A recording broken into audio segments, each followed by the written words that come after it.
साथियों, आपका स्वागत है टोटल नॉलेज एजुकेशन चैनल पर।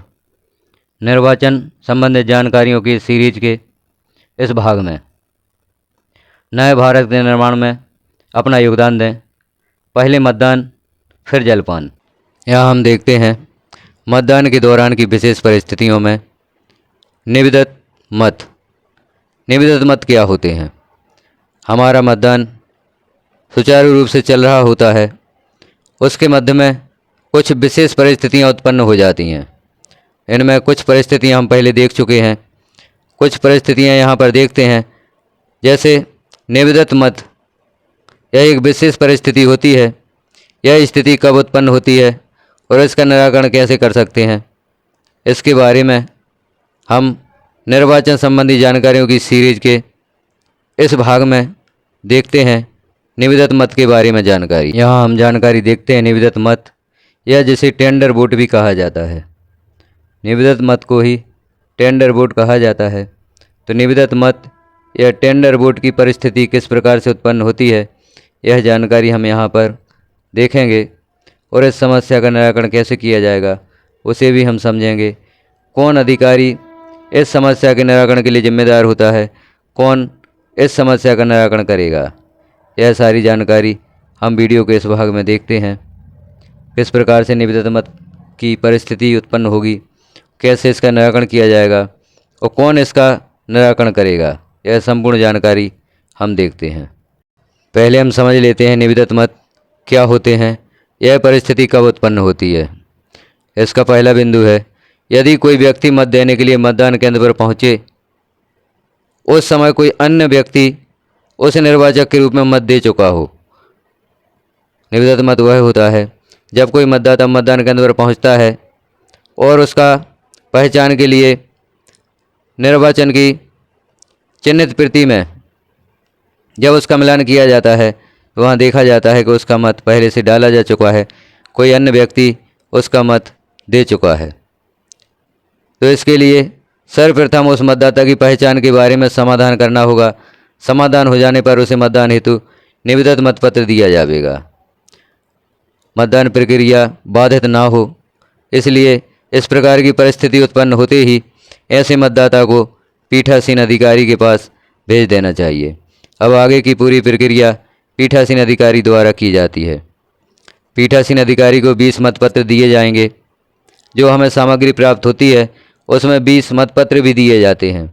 इस मतपत्र के पीछे निविदत मतपत्र लिखेंगे और इसका लेखा प्रारूप 17 गा के भाग 1 की मद संख्या 8 में रखा जाएगा। निविदत मत से संबंधित अगला बिंदु है, प्रारूप 17 खा में उन मतदाताओं का रिकॉर्ड रखा जाएगा जिन्हें निविदत मतपत्र जारी किया गया है। मतपत्र देने के पूर्व इस प्रारूप 17 खा के स्तंभ में उसके हस्ताक्षर व अंगूठा निशानी प्राप्त करेंगे। तो जैसे ही निविदत मत की स्थिति उत्पन्न होती है, मतदाता को पीठासीन के पास भेज दिया जाता है। उसकी पहचान की जाती है। यदि वह सही मतदाता है तो पीठासीन अधिकारी द्वारा उस मतदाता को मतपत्र जारी किया जाता है। जो मतपत्र 20 की संख्या में प्राप्त हुए हैं, उन मतपत्रों का पहला मतपत्र इस मतदाता को दिया जाता है और वह मतदाता मत कक्ष में जाकर निविदत मतपत्र पर एरो क्रॉस मार्क सील लगाकर मत देगा, मतपत्र को मोड़कर वापस करेगा। ऐसे समस्त निविदत मतपत्र इस प्रयोजन हेतु उपलब्ध कराए गए लिफाफे में रखे जाएंगे। इसी लिफाफे में प्रारूप 17 खा की सूची भी रखी जाएगी। इस मतदाता की प्रविष्टि मतदाता रजिस्टर में नहीं होती, इसे प्रारूप 17 खा की सूची में लिखा जाता है। तो यह मतदाता मतपत्र द्वारा अपना मत दे सकता है और उस मतपत्र को एरो क्रॉस सील से वह चिन्हित करेगा। जिस अभ्यर्थी को वह मत देना चाहता है, एरो क्रॉस सील लगाकर उस मतपत्र को मोड़कर पीठासीन को वापस करेगा और पीठासीन को इस मतपत्र को निश्चित लिफाफे में रखा जाएगा और 17 खा की सूची में उसका नाम लिखा जाएगा और इसी लिफाफे में 17 खा की सूची भी रखी जाएगी। हम देखते हैं 17 खा की सूची किस प्रकार तैयार करेंगे। तो यह है प्रारूप 17 खा नियम 49 देखें निविदत मतों की सूची। अब यह सूची हमें किस प्रकार से तैयार करना है, तो यहाँ ऊपर की सामान्य जानकारी जो होती है उसे भर दिया जाता है। लोकसभा, राज्य या संघ राज्य क्षेत्र की विधानसभा का निर्वाचन, यहाँ निर्वाचन क्षेत्र का संख्या और नाम से निर्वाचक क्षेत्र संख्या एवं मतदान केंद्र का नाम। यहाँ ऊपर लोकसभा क्षेत्र का नाम लिखा जाएगा, नीचे विधानसभा क्षेत्र का नाम लिखते हैं और क्रमांक लिखते हैं। मतदान केंद्र का नाम और क्रमांक यहाँ पर लिख दिया जाता है। निर्वाचन या निर्वाचक नामावली का भाग संख्या यहाँ पर लिख दी जाती है। तो जो हमारा मतदान केंद्र होता है उसी के अनुसार उस भाग की निर्वाचक नामावली हमें प्राप्त होती है, उसका क्रमांक यहाँ लिख दिया जाता है। यह क्रमांक निर्वाचक नामावली में लिखा होता है। अब सूची किस प्रकार से तैयार करेंगे, इसमें पहला होगा क्रम 1, 2, 3। जितने भी निविदत मतपत्र हमारे द्वारा जारी किए जाते हैं जितने मतदाताओं को, उनके अनुसार यहाँ पर क्रम अंकित होते हैं। निर्वाचक का नाम, जो भी निर्वाचक निविदत मतपत्र से मत देता है उसका नाम लिखा जाता है। अगले कॉलम में निर्वाचक नामावली में निर्वाचक की क्रम संख्या, निर्वाचक नामावली में जो भी निर्वाचक की क्रम संख्या होती है उसे लिख दिया जाता है। निर्वाचक के स्थान पर पहले ही मतदान करने वाले व्यक्ति का मतदाता रजिस्टर में क्रम संख्या। मतदाता रजिस्टर में क्रम संख्या का मिलान कर लेते हैं। कौन सा मतदाता किस क्रमांक पर अंकित है, जो इस मतदाता का मत दे चुका है।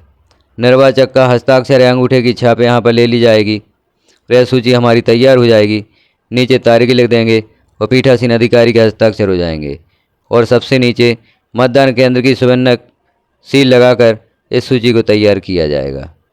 इस प्रकार से हम निविदत मतों की सूची तैयार कर सकते हैं और निविदत मत वाली जो विशेष परिस्थिति उत्पन्न होती है उसका निराकरण हम कर सकते हैं और ऐसे मतदाता को जिसका मत पहले डाला जा चुका है उसका मतदान भी हम निविदत मतपत्र के द्वारा करवा सकते हैं। तो यहाँ हमने देखा किस प्रकार से निविदत मत की परिस्थिति उत्पन्न होती है और किस प्रकार से उसका निराकरण किया जा सकता है।